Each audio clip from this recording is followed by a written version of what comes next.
welcome to the Uninformed College Football Rants podcast, Week 5. We have a few special guests this week for some big games, including Texas superfan Mean Uncle Brent and Alabama superfan downtown Billy Brown. We begin with my personal top 10. Number 1, Alabama. Number 2, Michigan. 3, Georgia. 4, SC. 5, Ohio State. 6, Oklahoma State. 7, Ole Miss. 8, Penn State. 9, Kentucky. 10, Tennessee. And our runner-ups are 11, Oklahoma, and 12, Baylor. I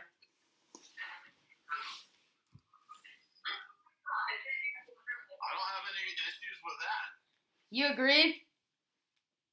Yeah, why not?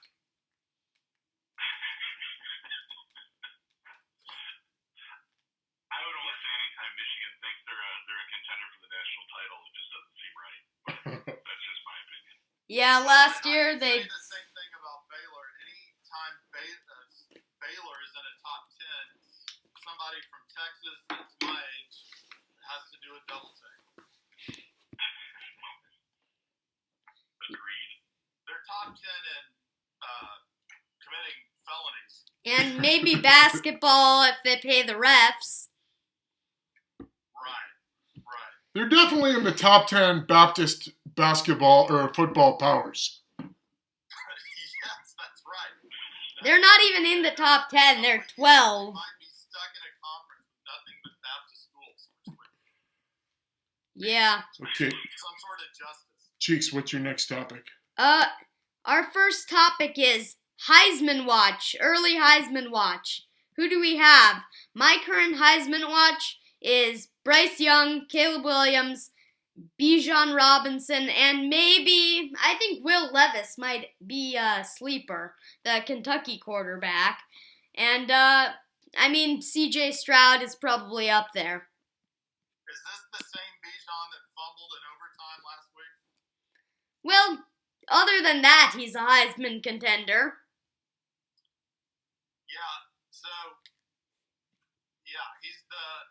He's the best running back in the country that is on such a bad team that hopefully his plane ticket to New York is refundable. Bill, who are your Heisman front runners? Well, I think Bryce has a good chance of repeating, but that's a pretty tall order. I think C.J. Stroud's got a real chance, but as an Alabama homer, I am a big fan of Will Anderson. Oh yeah, that guy's good. The linebacker. Yeah, I'd like to see a defensive player maybe just get an invite, and I think that'd be pretty cool. Yeah, like Hutchinson did last year. Yeah, I want a defensive player to win, but they always go with the offensive players. So I've had the benefit of actually watching, Will Anderson just didn't even show up for the game against Texas. And Bryce Young single-handedly won that game. You saw him take over in the fourth quarter of that game, and he literally willed his team to the win here against Texas. So He's just so poised and unflappable. There's a name that wasn't on your list, and it's Bennett at Georgia. And Yeah, I could definitely see him on there. I can see, he's just kind of a underdog type story, and I can see him getting so much push from the media. Yeah, no one really actually thinks about him that much, really. Correct. I mean, he's not if you think SEC quarterbacks, you're probably thinking Bryce Young, not. And he's not like an electric athlete. You Yeah, know what I but mean? he's very consistent. Really good numbers. Yeah. Yeah, yes. All he does is win. Yeah. Right. Well, I think that goes a long way. Winning. I don't think Caleb Williams. My opinion. This is my conspiracy theory. that these transfer guys are not going to get the Heisman votes. I think they don't want to reward Disloyalty. Well, yeah, just these for hire players that move around. I don't know. That's my conspiracy theory. Now on to our... Bill, you're very strong generally in conspiracy theories. Any of your own? I think though the Stetson Bennett conversation will start getting louder and louder because Georgia's that good, and when you're the quarterback on a team that good, arguably the best team in the country, then you're going to get votes, and he's going to have the chance to have some big time national televised games that are going to that towards the end of the season that get you votes. And Yeah. last year, I think the defense overshadowed him as he was kind of coming into his own, but now it's kind of his team. We'll see how good they are as the year progresses, but he definitely can be a dark horse because when you're the quarterback and the number one team in the country, you have a real shot, Yeah. and he will be able to put big numbers up because they will beat up on lesser teams all year. Yeah. Now on to our next topic. Early New Year's Six and Conference Championship predictions. I mean, we're starting to get into the part of the year, just starting, where you're like, okay, who's going to win the Big Ten East? Who's going to win the Big Ten West? Who's going to win the Big 12? And what's the New Year's Six going to look like? What is this New Year's Six thing you talk about? Like I thought there weren't any bowl games after December 22nd. Well, I'm confused. well, first let's talk about the conference championships. I feel like the SEC championship is automatically Alabama, Georgia, and I think it's hard to disagree with that. Yeah, I mean, the Georgia-Tennessee game will be, well, you know what? I'm going to defer to the SEC expert. Maybe I should do that. Well, I think I think you're right on, Jack. I think there's going to be some good games, especially for Alabama in the next 3 weeks, having 3 ranked teams in a row. It'd be interesting to see how they survive that. But I think Georgia's the clear front runner in the East, and Alabama should be able to. We'll see what happens when they're tested to see how well they come through the next few weeks. But I think you're right. That's the Georgia-Alabama game will be the SEC title game in my opinion as well, and then or pseudo-national championship game depending on how you want to look at it, and then but there'll be some interesting other conference champions. The Big Ten looks like it's Ohio State's to lose, but we'll see how they play out, and then you'll have Clemson doesn't look real good out in the ACC, so there's not much out there. And then the Pac-12, I don't know, their games are on so late I can't ever stay up to watch them. Right. I don't really pay much attention, and they never really actually matter. So Right. We'll see. So for me, in the Big Ten, I think it's the winner of the Michigan-Ohio State game. And I honestly think that Minnesota is looking good this year, and they're going to win the West. But no one cares. Today's a big Minnesota game. Who do they play? Purdue. Purdue, yeah. Purdue, and I think this is their chance to show if they can, take care of business and continue to look good in the West. I mean, they beat Michigan State last week, which brings us to an additional agenda question. Was Michigan State a fluke last year? Yes, Michigan State's always a fluke. Michigan State will always beat somebody they're not supposed to beat and then lose to 2 teams they shouldn't lose to. Yeah, basically. Two teams in the Big Ten, Michigan State and Iowa, are usually well coached, beat somebody they're not supposed to, and people have false hope and think they may be good. But being good in the Big Ten at that level is more like, okay, maybe you should be ranked between 19 and 25. Yeah, I mean, Mel Tucker, don't get me wrong, he's a very good coach, but Kenneth Walker was really their only good player, and I think he's either injured or gone right now. Well, you cannot have a lot of faith in a team like Iowa that They can hardly beat South Dakota State. Well, Iowa needs to, like, their statistics need to include like an ERA number. I mean, I've never seen an offense that inept. Yeah. When people are talking about a good team that just cannot even move the ball, it's crazy.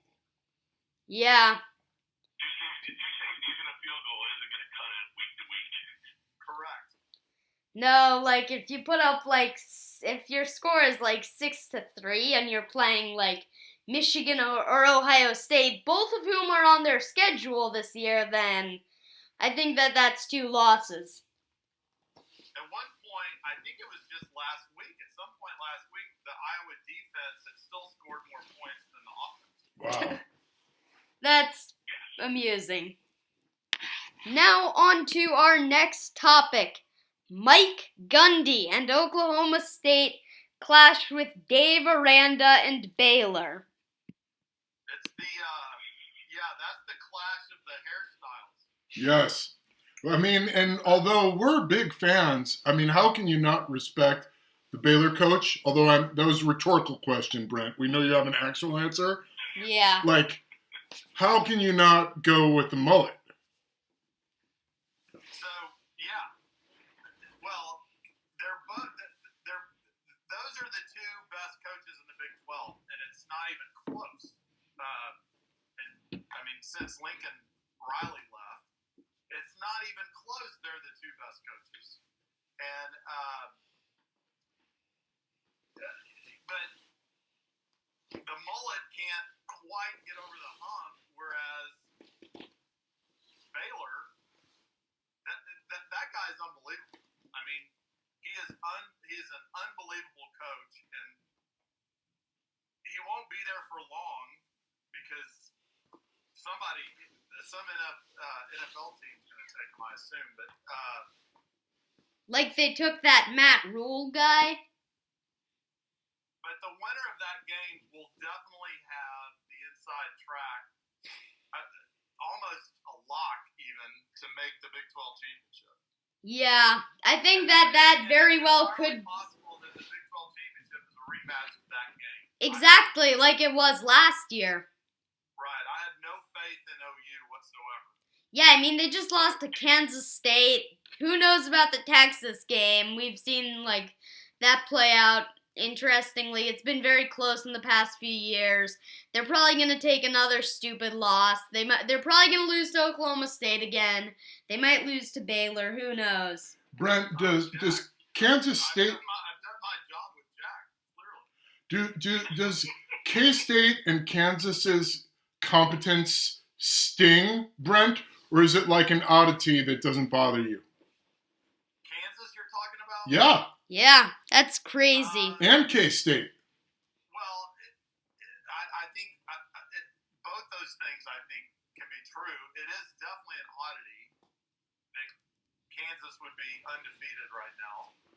But people in Austin can't help but look at that And wonder. be a little upset. Yeah. If Kansas, Now, I know they have not played Alabama. I mean, I know that it's a big if, but if Kansas goes undefeated, would they be in the national championship? Yes. I don't know. They're not even ranked. Well, they're first in the Big 12 according to Google. Well, yeah, but they're still not ranked. They're one of a few undefeated teams that aren't ranked, and so. Right, but if you win out and you win the Big 12. What does winning the Big 12 mean? Right. In the big scheme of things, Right. What does that mean? Right. It means you beat a couple of decent teams and, you didn't lose to a bunch of bad teams. So, beating Texas is not gonna do much for your resume, unfortunately. But they're gonna lose. Well, I would love to see them go undefeated. I think that would. Yeah, I'd root for them in the playoff. Interesting discussions, and I don't know anything about their coach, but he's clearly doing something right. To pay him after this year, I suspect. Right. Now on to our last topic. Alabama. Do they have national championship hopes? Absolutely. I think that they have a bit of a chip on their shoulder after Georgia beat them. What does our SEC expert think? And Bill, is Alabama's second string pretty much better than the fourth and fifth best teams in the country? That I don't think I would agree with because those are mostly freshmen because our best talent usually is in the NFL fairly quickly. But what I would say is that I think Jack is correct by saying there's definitely a chip on the shoulder with the program, but it is difficult to stay at the level they have been for as long as they've been with the coaching carousel that comes in and out of Tuscaloosa as well as the talent that comes in and out and the time to develop that talent. They're definitely one of the best teams in the country, but I think it's too soon to tell how good they really are. Obviously, Texas gave them all they could handle with Sark and the coach they hired to put together the program, do the game plan against them, and they had to give them all they could handle. So we'll see what kind of team they really become. I don't think we know, but the SEC is a tough conference to come through. I think the SEC is a little weaker this year than normal, but we will see. I think in the future of the expansion of the conference and the future of the expansion of the playoff keeps us in the conversation regularly, or at least until Nick Saban leaves. And I think that's going to be the big piece of what we're going to watch unfold over the next few weeks is the SEC schedule really starts to heat up, and we see what kind of team we have and what kind of leadership evolves on the team, and then what the other SEC teams look like, because there's a lot of good coaches and with a lot of good coaches comes some good game planning, which teams can beat people that they're not supposed to, and you just never know. But the SEC is a pretty tough conference, and we'll have to see if we can continue to get to that championship game against probably Georgia, and we don't play Georgia this year in the regular season, so that will be so we're not going to get a preview like we did last year. Who does Alabama play from the East this year? Do they have Tennessee? We play Tennessee every year. It's one of our cross games that we play. So we always play Tennessee. You always beat them usually, but could this year be different? Well, I think Tennessee's definitely improving. They're not a joke. It's not, which sometimes, we laugh about because they've said that we've heard this story before. And again, I think Tennessee's one of those teams. Are they really eighth in the country right now? I don't know. But, we've got Arkansas, Texas A&M, and Tennessee in the next 3 weeks. And I think those games are going to tell our tale. Yeah. But Tennessee as well will be playing a difficult conference schedule. But to your question, Brent, we play,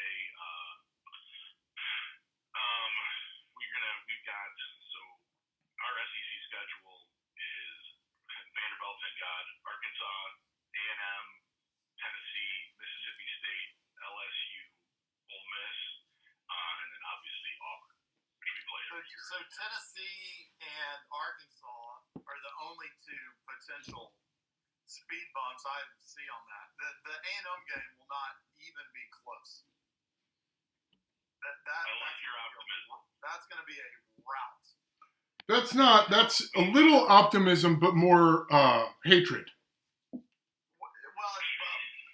my hatred causes me to know more about that idiotic program than my own. And so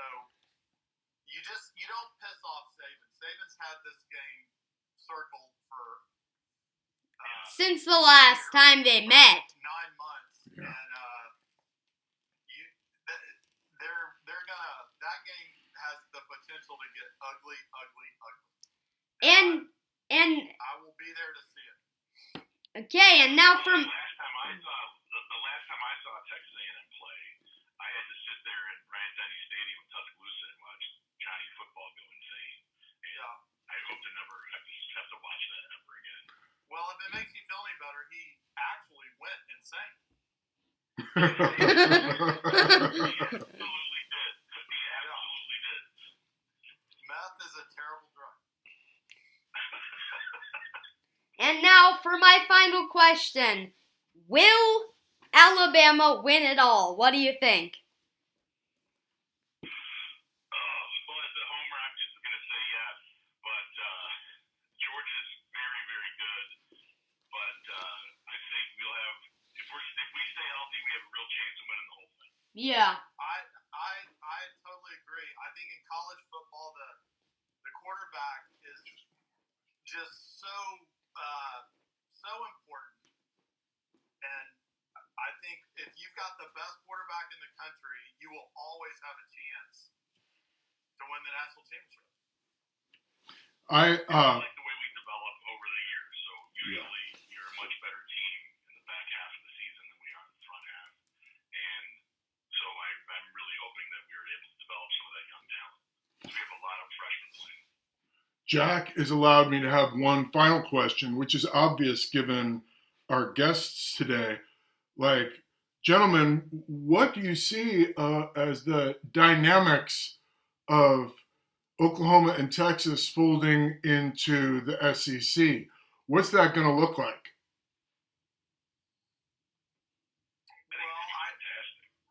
I think, look, I drove through Tuscaloosa last week. I drove through Tuscaloosa, Alabama, Columbia, South Carolina, and one other SEC town.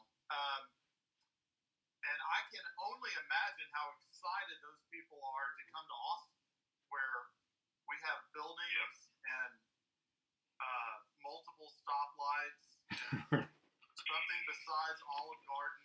So I think the existing SEC, will certainly love coming to Austin. I'm excited about not going to Ames, Iowa, and Manhattan, Kansas, and places like that. And look, I'm at a birthday coffee right now for a friend, and two different people said, "Now, who do we play today?" And so people just don't care. West Virginia doesn't move the needle, and it will be a very competitive, good football game. But people just don't care, and you put Ole Miss in there instead, and Ole Miss is probably not necessarily any better than West Virginia, but all of a sudden it just is more interesting. So it's nothing but positive. And as a Texas fan, our problem, well, we've had lots of problems, but one of our problems the last 6 years has just been the death of the Big 12, and kids don't want to go play in the Big 12. So I am optimistic that when we go to the SEC, our talent will improve immediately. I mean, Manning isn't coming to Texas to play TCU and Baylor.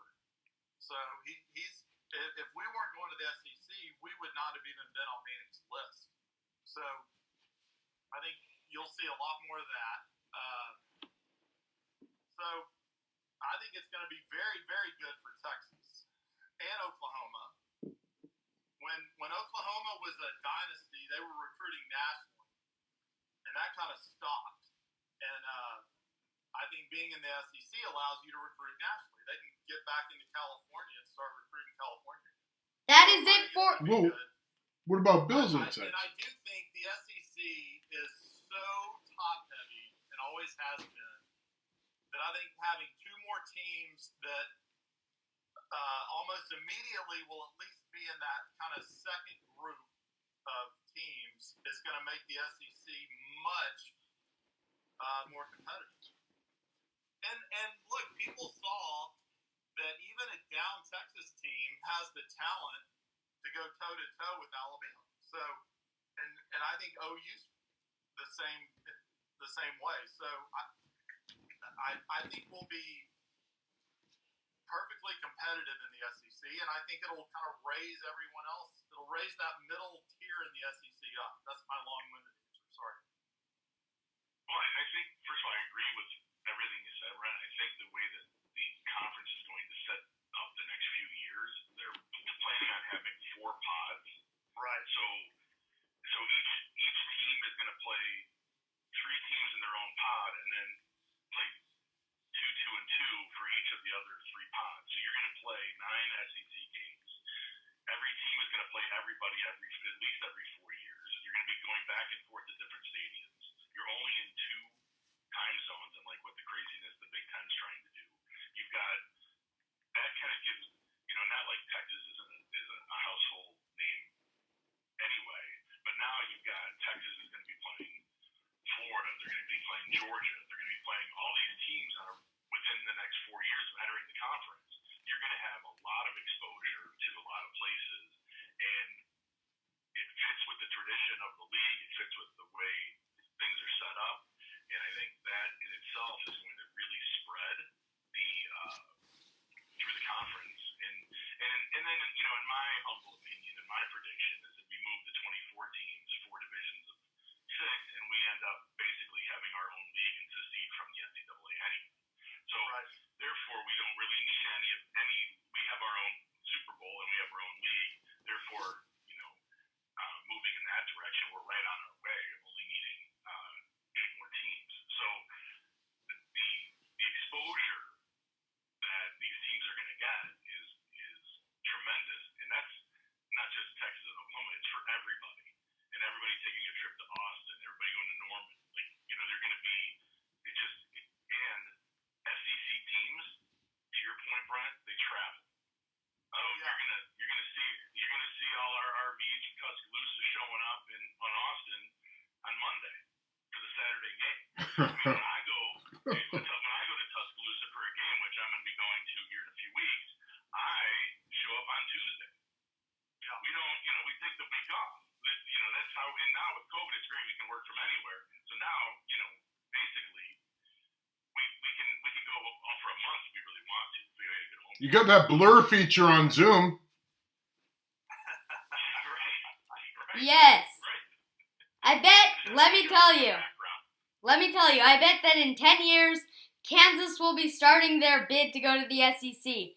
Thank you guys. That is it for this week. We will be back next week for the Red River Showdown.